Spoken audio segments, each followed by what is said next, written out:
Hello students, आज हम exercise 2.2 का फोर्थ क्वेश्चन के सभी पार्ट्स करने वाले हैं।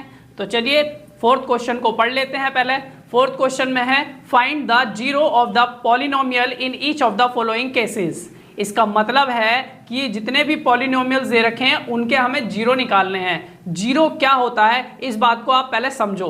तो जैसे कि यहाँ पर ये पॉलिनोमियल दे रखा है, तो इस पॉलिनोमियल का जीरो निकालने का मतलब है कोई भी ऐसी वैल्यू आपको पता होनी चाहिए जिसको आप इस पॉलिनोमियल में रखोगे तो इसकी जो मान है, इसका जो आंसर आएगा वो जीरो आना चाहिए। तो इसको निकालेंगे कैसे? ऐसे तो हम अगर अपनी तरफ से रखते रहें 0 1 2 3 ऐसे रखते रहेंगे तो फिर काफ़ी टाइम लग जाएगा, लेकिन इसको निकालने का एक बेस्ट तरीका है वो मैं आपको बताता हूँ। तो यहाँ पर मैंने किया है, यहाँ पर देख सकते हो पहला पार्ट हमने कर रखा है। तो पहले पार्ट में हमें क्या है, यहाँ पर जो है ये वाला दे रखा है, ये हमारे पास पॉलिनोमियल है, इसका जीरो निकालना है। तो आपको क्या करना है, जो भी पॉलिनोमियल दे रखा है उसको उसके बराबर में आपको जीरो लिख देना है। तो जैसे ये हमारा पॉलिनोमियल है तो x + 5 लिखा और इसके बराबर में मैंने जीरो लगा दिया। जीरो लगा दिया, बस अब इसको सॉल्व कर दो। सॉल्व कर दो मतलब x की वैल्यू निकालो, यानी जो भी चर दे रखा होगा, जो भी वेरिएबल दे रखा होगा, x y z जो है ये जो है वेरिएबल होते हैं, इसे लेके z तक के लेटर्स हैं, वेरिएबल्स कहलाते हैं। तो ये जो पॉलिनोमियल में दे रखे होते हैं बस इनकी वैल्यू निकालनी होती है, वही हमारा जीरो कहलाता है। तो यहाँ पर हमने क्या किया, x की वैल्यू निकाल ली है,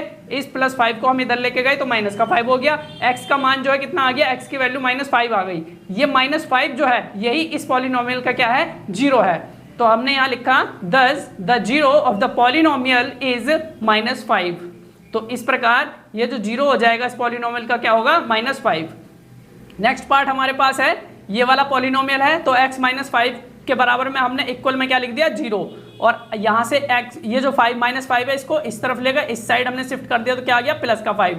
तो यहाँ पर जो हमारा इस पॉलिनोमियल का जीरो होगा क्या होगा, 5। तो हम लिखेंगे दस the zero of the polynomial is 5। Next part है यहाँ पर हमारे पास ये है। तो यहाँ पर जो है पॉलिनोमियल क्या है, 2x + 5 है तो इसके इक्वल में रखा जीरो।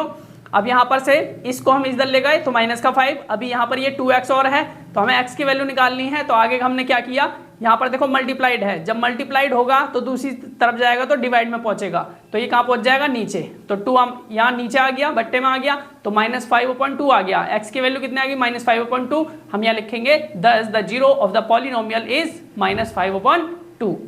नेक्स्ट पार्ट है हमारे पास 3x - 2 है तो इसके इक्वल में जीरो लिख दिया। अब यहाँ नेक्स्ट में हमने क्या किया, नेक्स्ट स्टेप में -2 को इधर ले गए, प्लस का हो गया और ये 3 इससे मल्टीप्लाइड है तो नीचे चला जाएगा डिवाइड में।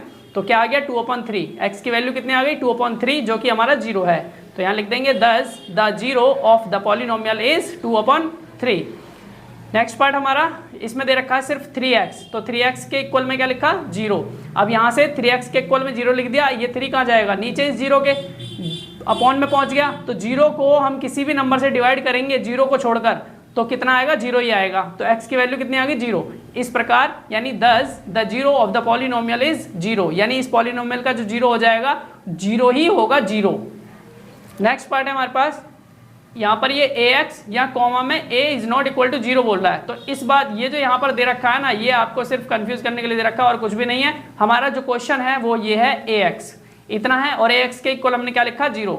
ax के इक्वल जीरो रख दिया और ये जो a है भाई x की मल्टीप्लाई किससे हो रही है, a से, तो हमें x के मान ही निकालना। देखो मैंने यहाँ पर a की वैल्यू क्यों नहीं निकाली, a भी तो यहाँ पर वेरिएबल होना चाहिए, लेकिन मैंने क्यों नहीं निकाला, क्यों, आपको एक बात और ध्यान में रखनी है, हमारा जो पॉलिनोमियल है वो किस में है, x में। यहाँ जो p लिखकर ब्रैकेट्स के अंदर x लिखा है ना, इसका मतलब ये होता है हमारा पॉलिनोमियल x में है। अगर यहाँ y लिखा होता तो यहाँ पर y वाले टर्म भी होता और लिखा होता कि हमारा जो पॉलिनोमियल है वो y में है। तो इस बात को भी ध्यान रखना। तो यहाँ पर हमें x की वैल्यू निकालनी है और a हमारा नीचे चला जाएगा डिवाइड में, तो जीरो को हम a से डिवाइड करेंगे क्या आएगा, जीरो ही आ जाएगा। दस the zero of the polynomial is zero. Next part हमारे पास है, नेक्स्ट पार्ट में हमारा जो है यहाँ पर भी देखो cx + d दे रखा, कॉमा लगा के c is not equal to zero, और क्या बोल रहा है, c, d are real numbers. बस ये आपको क्या है, कंफ्यूज करने के लिए दे रखा है, लेकिन इनका मतलब ये है कि c और d जो है यहाँ पर रियल नंबर्स हैं और c बराबर जीरो के नहीं है। तो बस इसको नहीं, हमारे पास तो क्वेश्चन ये है, इसको करना है। तो cx + d is equal to में क्या हो जाएगा, जीरो। तो d को हम इधर लेके जाएंगे, माइनस का d हो जाएगा और c को नीचे लेके जाएंगे, अपॉन में c पहुंच जाएगा। तो x की वैल्यू कितनी आ जाएगी हमारी, -d/c आ जाएगी। तो x की क्यों वैल्यू निकाली, क्योंकि ये पॉलिनोमियल किस में है, x में, देख सकते हो यहाँ पर ब्रैकेट्स के अंदर x लगा रखा है ना, तो ये x में है तो x की वैल्यू निकाली माइनस डी अपॉन सी, जो कि इसका क्या है 0। Thus the zero of the polynomial is minus D upon C. तो ये हमारे पास इस क्वेश्चन के 7 पार्ट्स थे और 7 के 7 पार्ट्स हमने कर लिए हैं। एक्सरसाइज 2.2 के सारे क्वेश्चंस आज हमने कर लिए हैं। अपनी नेक्स्ट एक्सरसाइज के नेक्स्ट क्वेश्चंस हम अपनी नेक्स्ट वीडियो में करेंगे।